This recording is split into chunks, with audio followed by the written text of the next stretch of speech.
मार्गदर्शन कर, ऐसा मार्गदर्शन कर कि मैं स्वर्ग की ओर आ जाऊं और घमंड, कपट, छल, इन चीजों से मुझे तू दूर रख, परे रख। हे ईश्वर, मैं तेरी प्रार्थना और तेरी अर्चना, तेरा आचरण करता हूं। यह है सूरह फातिहा। इहदिना सिरातल मुस्तकीम सिरातल लज़ीना अनअमता अलैहिम गैरिल मग़ज़ूबि अलैहिम वलज़्ज़ाल्लीन। अल्लाह, हम तेरी ही इबादत करते हैं और तुझी से मदद मांगते हैं, तो हमें सही रास्ता दिखा। सिरात मुस्तकीम, इहदिना सिरातल मुस्तकीम, सीधा रास्ता दिखा। सिरातल लज़ीना अनअमता अलैहिम, उन लोगों का रास्ता मत बता जो गुमराह हो गए, जलालत इख्तियार की जिन्होंने। तो यह है सूरह फातिहा।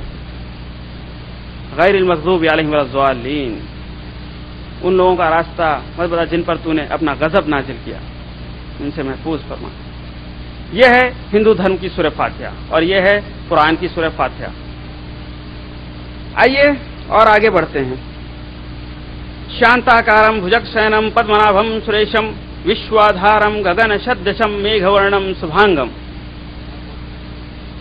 शांताकारम, ऐ ईश्वर, तूने इस ब्रह्मांड की रचना की, बड़ा ही शांत स्वभाव का है तू।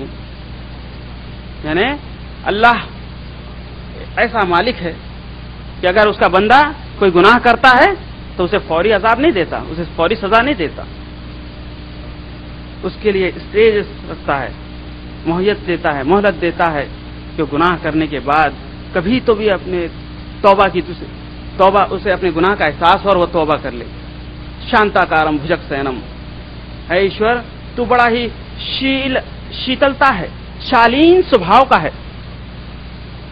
पद्मनाभम सुरेशम, है ईश्वर, तू बड़े ही स्वर्ग के ऊपर, बड़े आसमान में तेरा विराजमान है। विश्वाधारम गगन सदृशम, तूने ब्रह्मांड को बनाया और एक जबरदस्त गगन यानी कि आसमान बनाया। गगन सदृशम, बगैर खंबे का तूने आसमान बनाया। मेघवर्णम शुभांगम, और तू ही है जिस मेघ ये आसमान से पानी गिराता है। लक्ष्मीकांतम कमल नयनम, बस ऐ ईश्वर, तू एक ऐसे शख्स को भेज, एक ऐसे गुरु को भेज जो वो भी शांत और शालीन स्वभाव का हो। लक्ष्मीकांतम कमल नयनम, जिसकी आंखें बहुत अच्छी हों, कमल नयन के जैसा हो, कोमल आंखें हों।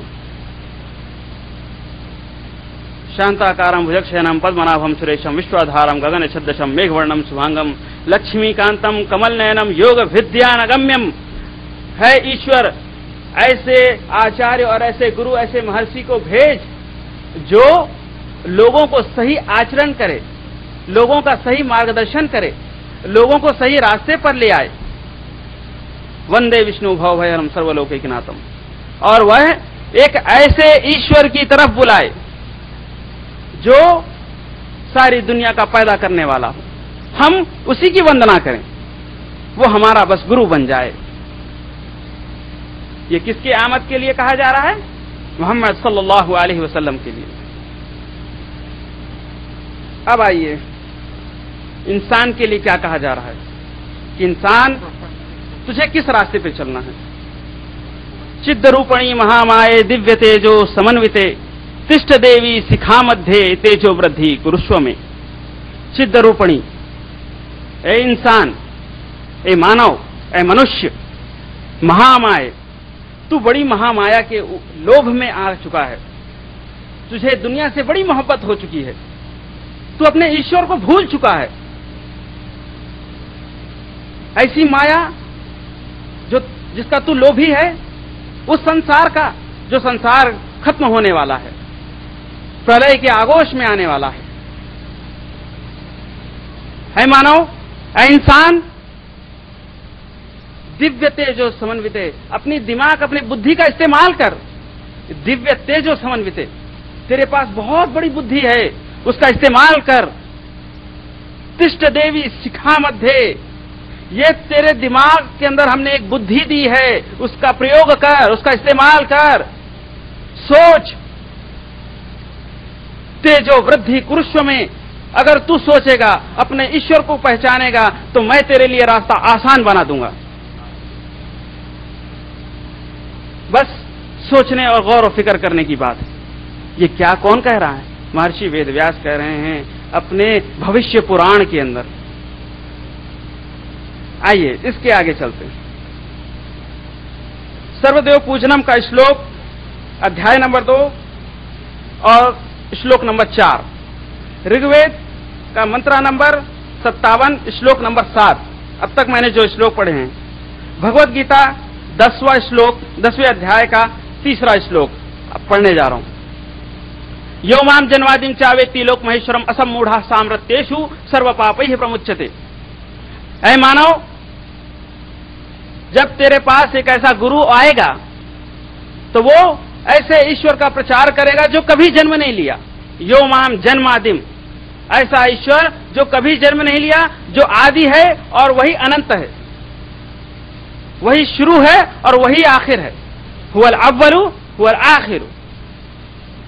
यो माम जन्मादिम चावेत्ति लोक महेश्वरम, और वही ईश्वर है जो सारे संसार का एक ही मालिक है।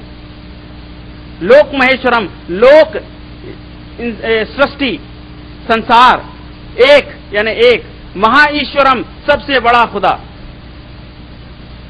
असमूढ़ा साम्रत्येषु सर्व पापैः प्रमुच्यते, वह ईश्वर जिसे कभी मौत आने वाली नहीं है, जो कभी मृत्यु के आगोश में नहीं आने वाला है, जिसका जीवन हमेशा हमेशा है। वो कैसा जीता है, कैसा रहता है, वो बेहतर जानता है। सर्व पापैः प्रमुच्यते। बस ऐ मानव, ऐ इंसान, वो अपने ईश्वर को पहचान और उसकी भक्ति कर, तेरे सारे के सारे पाप धुल जाएंगे। सर्व पापैः प्रमुच्यते, तेरे सारे के सारे पाप धुल जाएंगे। ये एक इंसान से कहा जा रहा है, वह इंसान जो दुनिया का लोभी है, लालची है, माया और काया के आगे पीछे भागता है, जिसने अपने जीवन में अपने ईश्वर को एक उम्र आने तक नहीं पहचान पाया, उसके लिए कहा जा रहा है। वह इंसान जो बुद्धि रखता है, जो दिमाग रखता है, वह इंसान जो एक अच्छा और बुरा सोच सकता है, वह इंसान जो दुनिया के मामले में सबसे आगे आगे होता है, लेकिन जब अपने ईश्वर को पहचानने का मामला आता है तो सैकड़ों साल पीछे चला जाता है। जीवन उसे गुजारना होता है आगे, और वह अपने ईश्वर का जब मामला आता है, अपने ईश्वर की भक्ति करने का, उसे पहचानने का जो मामला आता है, तो सैकड़ों साल पीछे चला जाता है। आदम अलैहिस्सलाम से लेकर के हुजूर अकरम सल्लल्लाहु अलैहि वसल्लम तक अब तक जितने भी अंबिया इकराम आए, रिवायतों के अंदर 1,24,000 अंबियाओं का जिक्र है।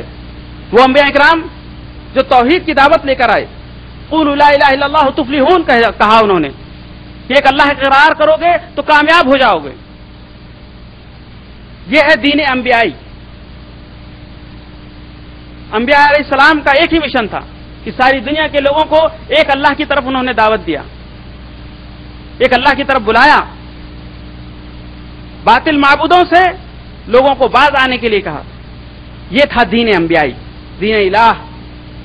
लेकिन हमेशा इसकी आड़ बनी है दीन आबाई, माँ बाप का दीन। माँ बाप जिस रविश पर चले हम भी वैसा ही करेंगे। हमारे पूर्वजों ने जो किया हम भी वही करेंगे। हमारे पूर्वजों के पास बैलगाड़ी थी, लेकिन आज हमारे पास कार है। हमारे पूर्वजों के पास करंट नहीं था, बिजली नहीं थी, लेकिन आज हम उसका इस्तेमाल कर रहे हैं। साहिब